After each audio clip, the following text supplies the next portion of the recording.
हाँ तो बच्चों, आज हम फिर से आ गए हैं आपको कक्षा 10 का मैथ पढ़ाने के लिए। आज हम पढ़ने वाले हैं प्रश्नावली 4.1 का दूसरा क्वेश्चन, और ये हमारा दूसरा लेक्चर होगा इस चैप्टर का।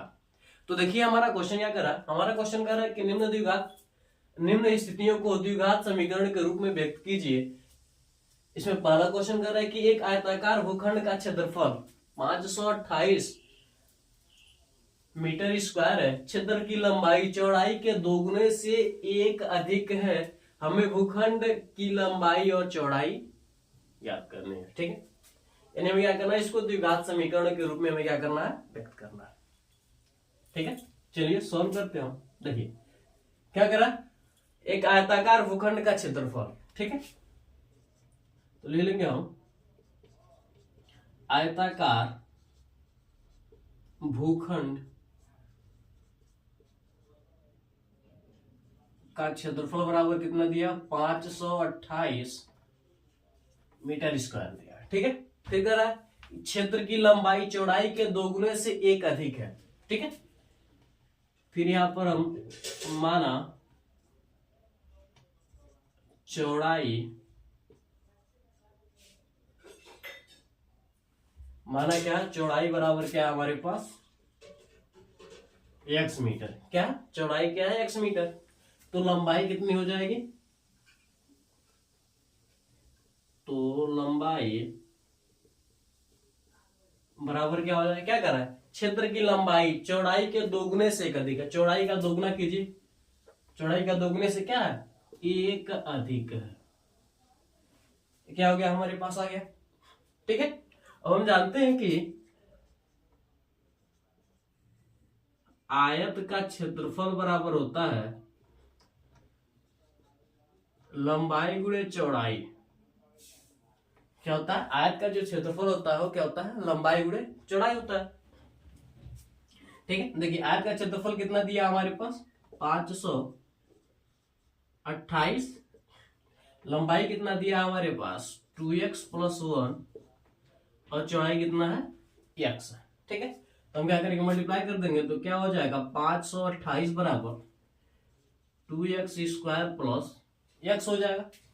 हम x को इधर 528 को इधर भेज देंगे तो क्या हो जाएगा, 2x² + x माइनस 528 बराबर क्या हो जाएगा, 0। ठीक है, ये करता है। अब देखिए ये क्या है, ये एक द्विघात समीकरण बन गया। क्या बन गया, द्विघात समीकरण के रूप में हमने इसको क्या किया, व्यक्त कर दिया। तो हम लिख सकते हैं कि यह द्विघात समीकरण ax² + bx + c बराबर 0 को संतुष्ट करता है।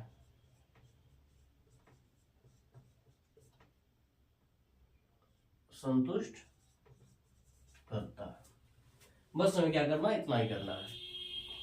ठीक है, तो आप लोग इसका स्क्रीनशॉट ले लीजिए इस क्वेश्चन का। फिर हम आगे बढ़ते हैं अगले क्वेश्चन की ओर। इसमें टोटल 4 क्वेश्चन हैं। इसमें टोटल कितने, 4 क्वेश्चन हैं। ठीक है, तो आप लोगों ने स्क्रीनशॉट ले लिया होगा, तो हम इसे मिटा देते हैं, फिर आगे बढ़ते हैं अगले क्वेश्चन की ओर।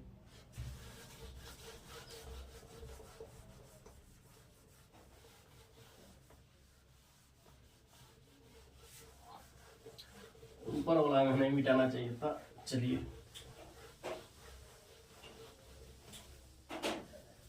चलिए जब मिटा दें तो पूरा मिटा दिया जाए। ठीक है,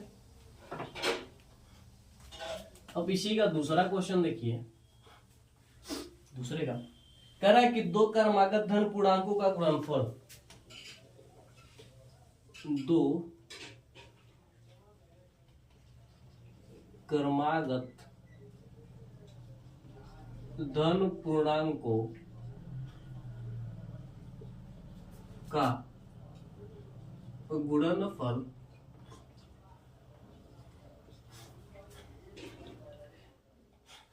गुणनफल 306 है।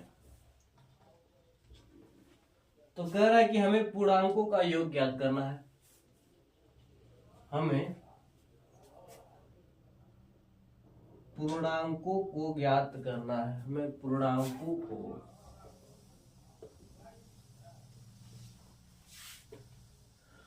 ज्ञात करना है। ठीक है, इसको हम क्या करते हैं, सोल्व करते हैं। क्या कर रहा है कि दो क्रमागत धन पूर्णांक, ठीक है, तो धन पूर्णांक हम मान लेंगे, माना दो क्रमागत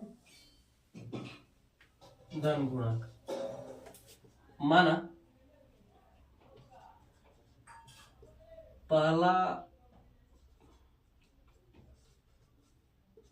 धन पूर्णांक x है। ठीक है, माना पहला धन पूर्णांक क्या है, x है, तथा दूसरा धन पूर्णांक बराबर क्या हो जाएगा, x+1, क्रमागत करा, ठीक है, तो क्या हो जाएगा, x पूर्णांक हो जाएगा। अब कह रहा है कि दो क्रमागत धन पूर्णांकों का गुणनफल क्या है, 360 है, तो क्या हो जाएगा, x into x+1 is equal to क्या हो जाएगा, 306, 60 नहीं है, ठीक है, कितना, 306। तो जब इन दोनों काम क्या करें, गुणा करें, तो कितना आ रहा है, 306 आ रहा है, तो गुणा कर दीजिए, तो क्या हो जाएगा, x² + x is equal to क्या हो जाएगा, 306। इसको इधर भेज देंगे तो क्या हो जाएगा, x² + x - 306 is equal to क्या हो जाएगा।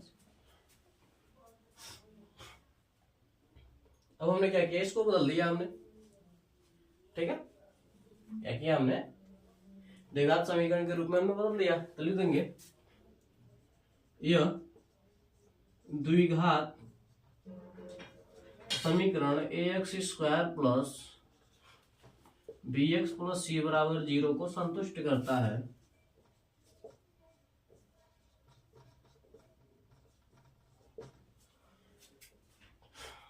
क्या करता है, संतुष्ट करता है। बस इस प्रकार से आप आसानी से छोटे से काम में कर देंगे। ठीक है, तो आप इसका भी स्क्रीनशॉट ले लीजिए। इसमें देखिए क्वेश्चन दिया, लेकिन हमें क्वेश्चन को ज्ञात नहीं करना है, ध्यान रखिएगा। यह ना कि हमें पूर्णांकों को याद करना है, पूर्णांक नहीं किया, हमें पूर्णांकों को ज्ञात करना था, हमें पूर्णांकों को याद नहीं करना है। लेकिन यहां तक आपका हो गया तो आप चाहे तो इसके बाद भी आप कर सकते हैं। ठीक है, इसके बाद दो क्वेश्चंस और है।